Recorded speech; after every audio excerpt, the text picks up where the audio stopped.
Selamat datang di Lambe Sundel. Sebelum Anda nikmati tayangan berikut, silakan klik like, subscribe, dan klik notification bell.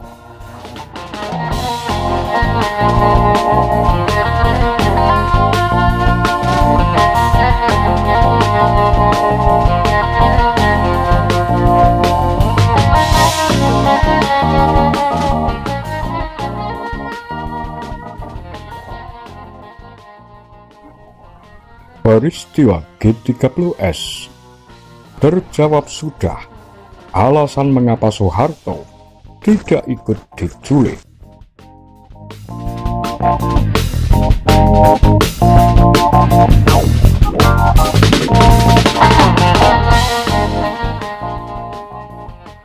Gerakan 30 September 1965 selalu menjadi teka-teki dan perdebatan.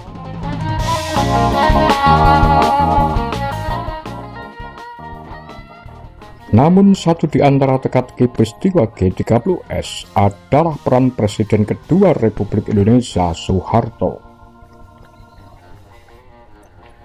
Bahkan soal dalang dari peristiwa G30S, banyak yang meyakini Soeharto lah orangnya.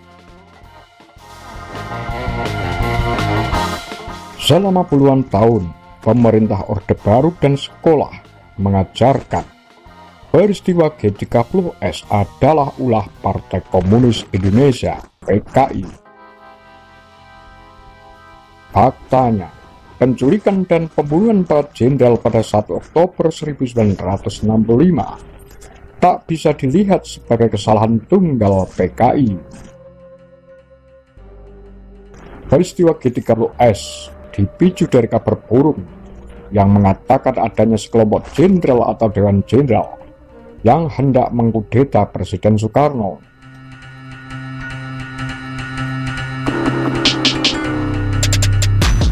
Peter Kasenda dalam Kematian DN Aidit dan Kejatuhan PKI terbit 2016 menulis, PKI mendapat informasi ini dari rekan mereka di militer yang merupakan simpatisan PKI. Militer saat itu terbelah menjadi beberapa faksi yang saling memperebutkan pengaruh dan kekuasaan. Ada sebagian kecil yang simpati terhadap PKI. PKI adalah salah satu partai penguasa saat itu. Kader-kadernya menduduki kursi dewan dan kursi pejabat. Berikutnya ada faksi-faksi yang justru anti terhadap PKI. Ada yang setia kepada Soekarno dan ada yang tidak. Di faksi inilah diyakini Dewan Jenderal bersarang.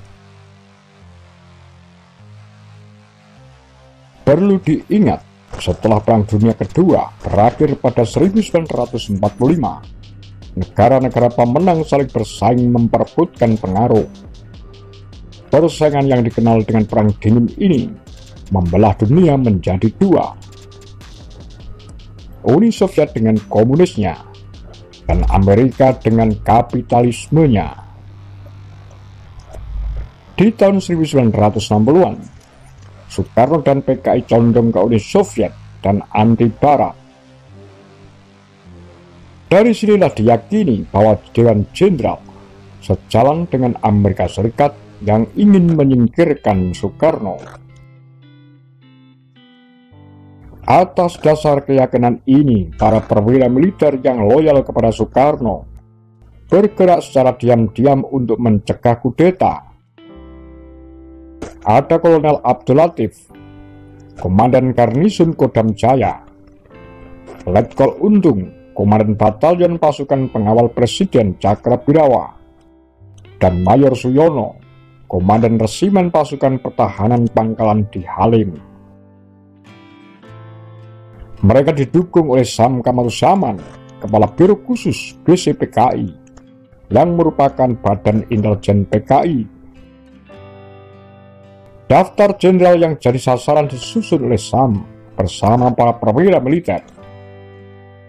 Mereka berencana menculik para jenderal dan membawanya ke hadapan Presiden Soekarno. Namun rencana ini gagal total.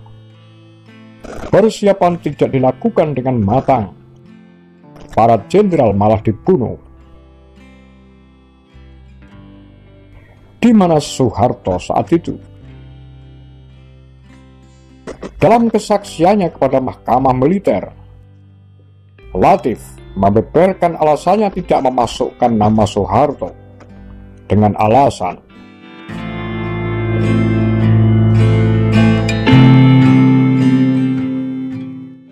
para pelaku G30S menganggap bahwa Jenderal Soeharto loyal terhadap Bung Karno. Maka mereka tidak menjadikan Soeharto sebagai sasaran. Seperti dikutip dari buku Latif, Gerakan 30 September, Pelaku, Pahlawan, dan Petualang, terbit 2010. Tidak hanya cuma itu, Latif bahkan melapor ke Mayor Jenderal Soeharto yang kala itu menjabat sebagai Panglima Komando Strategis Angkatan Darat.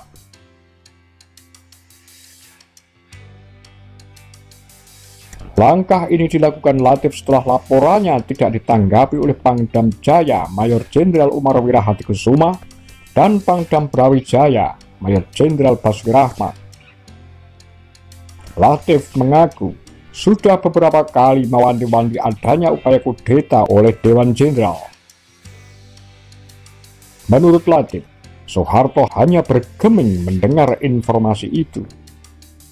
Bahkan di malam 30 September 1965, Soeharto mengabaikan Latif yang menyampaikan rencananya menggagalkan kudeta. Soeharto sendiri mengaku bertemu dengan Latif menjelang peristiwa G30S. Namun ia memberikan kesaksian yang berganti-ganti. Dalam wawancara dengan Der Spiegel pada 19 Juni 1970, Soeharto mengaku ditemui di RSPAD Gatot Subroto oleh Latif pada malam 30 September 1965.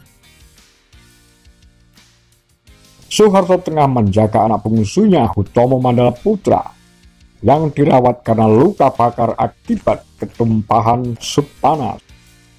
Namun katanya, Latif tidak memberi informasi apa-apa, malah akan membunuhnya saat itu juga. Dia justru akan membunuh saya, tapi karena saya berada di tempat umum, dia mengurungkan niat jahatnya itu, kata Soeharto. Namun lagi-lagi berbalik arah dalam autobiografinya, Soeharto, pikiran, ucapan, dan tindakan saya yang terbit 1988. Soeharto mengaku hanya melihat Latif dari kejauhan dan tak sempat berinteraksi. Setelah peristiwa G30S, suasana memanas. PKI dianggap sebagai dalang. Masyarakat sipil, mahasiswa, dibantu tentara menggelar berbagai demonstrasi besar-besaran, menuntut PKI dibubarkan dan ekonomi diperbaiki.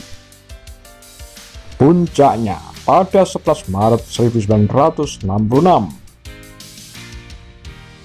Soeharto, Pangkostrat, meminta Soekarno memberikan kuasa untuk mengatasi keadaan. Permintaan yang dikenal dengan Super Semar, Surat Perintah 11 Maret itu, membuka jalan bagi Soeharto untuk mengambil kekuasaan dari Soekarno. Soeharto muncul sebagai pahlawan yang menumpas PKI dan menjadi presiden. Kekejaman yang sesungguhnya terjadi belakangan. Setidaknya 500.000 orang yang dituduh PKI atau simpatisannya dihabisi di berbagai penjuru Indonesia. Yang lebih beruntung berakhir di penjara selama puluhan tahun seperti Latif. yang merasa dikhianati oleh Soeharto. Jadi siapa yang sebenarnya yang telah mengakibatkan terbunuhnya para jenderal tersebut? Latif yang telah memberi laporan lebih dulu kepada Jenderal Soeharto, atau justru Jenderal Soeharto yang sudah menerima laporan tetapi tidak berbuat apa-apa? Nyatanya, sama sekali tidak pernah ada langkah-langkah untuk menambah penjagaan. Sebaliknya, setelah peristiwa G30S meletus, selain menghantam gerakan 30 September dan juga membantai ribuan rakyat yang sama sekali tidak tahu apa-apa, mereka bertiga, Soeharto, Umar Wirahadikusuma, dan Basuki Rahmat, kemudian bersama-sama menggulingkan pemerintahan Presiden Soekarno. Bagaimana dengan pendapat Anda?